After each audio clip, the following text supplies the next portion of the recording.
ప్రజా ప్రభుత్వం రావాలని, ప్రజా ప్రభుత్వం వస్తే తప్ప మా రైతన్నల కష్టాలు తీరవని ఆనాడు గ్రామీణ ప్రాంతంలోని రైతన్నలందరూ కరుడు కట్టిన వీరుళ్ళ ఈ ప్రజా ప్రభుత్వం వచ్చే దాంట్లో రైతన్నల కష్ట ఫలితంతో తెలంగాణ రాష్ట్రంలో గౌరవ ముఖ్యమంత్రి రేవంత్ రెడ్డి గారి నాయకత్వంలోని ఈ ప్రజా ప్రభుత్వం 2 సంవత్సరాల నుంచి పరిపాలిస్తుంది. ప్రజల కష్టాలు తెలిసిన ఈ ప్రభుత్వం, నిరుద్యోగ తమ్ముళ్ళు కష్టాలు తెలిసిన ఈ ప్రభుత్వం, ముఖ్యంగా రైతులని ఇబ్బంది పెట్టిన ఆ ప్రభుత్వం చేసిన కష్టాలు ప్రత్యక్షంగా చూసి రైతులకి మేలు చేయాలని తపనతో కష్టపడి పనిచేస్తున్న ఈ ప్రభుత్వం రైతులు రాజు చేసే దాంట్లో అనేక అవాంతరాలు, ఇబ్బందులు, కండిషన్లు ఆనాటి ప్రభుత్వం పెడితే వాటన్నిటి నుంచి విముక్తుల్ని చేసే దాంట్లో ధరణిని బంగాళాఖాతంలో వేయటం కానీ, భూభారతి అనే ఒక చుట్టము లాంటి చట్టాన్ని తేటం కానీ, రైతులకు పండించిన పంటకి గిట్టుబాటు ధరతో పాటు వరేస్తే ఉరే అని చెప్పిన ఆనాటి దొరవారు మాటలకి భిన్నంగా రైతులు సన్నవడ్లు పండిస్తే మద్దతు ధరతో పాటు అదనంగా క్వింటాల్కి 500 రూపాయలు ఇచ్చే కార్యక్రమం కానీ, 10 సంవత్సరాలలో 1,00,000 రూపాయలు కూడా రైతన్నకి రుణమాఫీ చేయడానికి మల్ల గుళ్ళాలు పడ్డ ఆ ప్రభుత్వానికి భిన్నంగా ప్రభుత్వం వచ్చిన మొదటి 9 నెలల్లోనే 26 లక్షల మంది రైతన్నలకు 21,000 కోట్ల రూపాయలు, ప్రతి రైతన్నకి సుమారు 2 లక్షల రూపాయల చొప్పున రుణమాఫీ చేసిన కార్యక్రమం కానీ, రైతు బంధు ద్వారా ఆనాటి ప్రభుత్వం ఎకరానికి 10,000 రూపాయలు ఇస్తే ఈ ప్రభుత్వం 12,000 రూపాయలు 2 విడతలు ఇచ్చే కార్యక్రమం కానీ ఎలా చేపట్టిందో మీకు తెలియదు కాదు.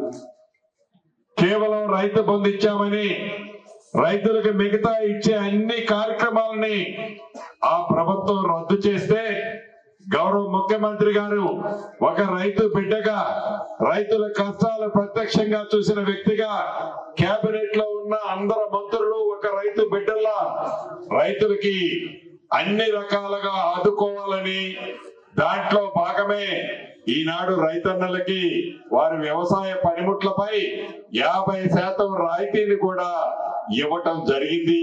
దాంట్లో భాగం మొదటి విడతగా ఈ మహబూబాబాద్ జిల్లాకి సుమారు 3,16,00,000 రూపాయల సబ్సిడీ కింద మొదటి విడత ఇవ్వటం జరిగింది.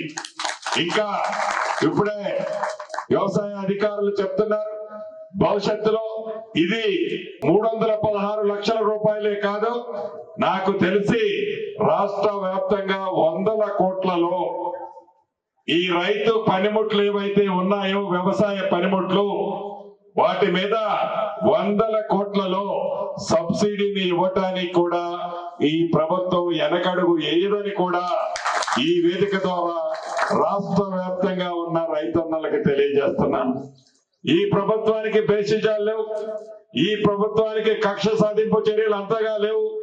ఈ ప్రభుత్వానికి ఉన్నదల్లా ప్రజలు చల్లగా ఉండాలి, ప్రతి కుటుంబం చల్లగా ఉండాలి, పేదోడికి సంక్షేమ కార్యక్రమాలు అందించాలి.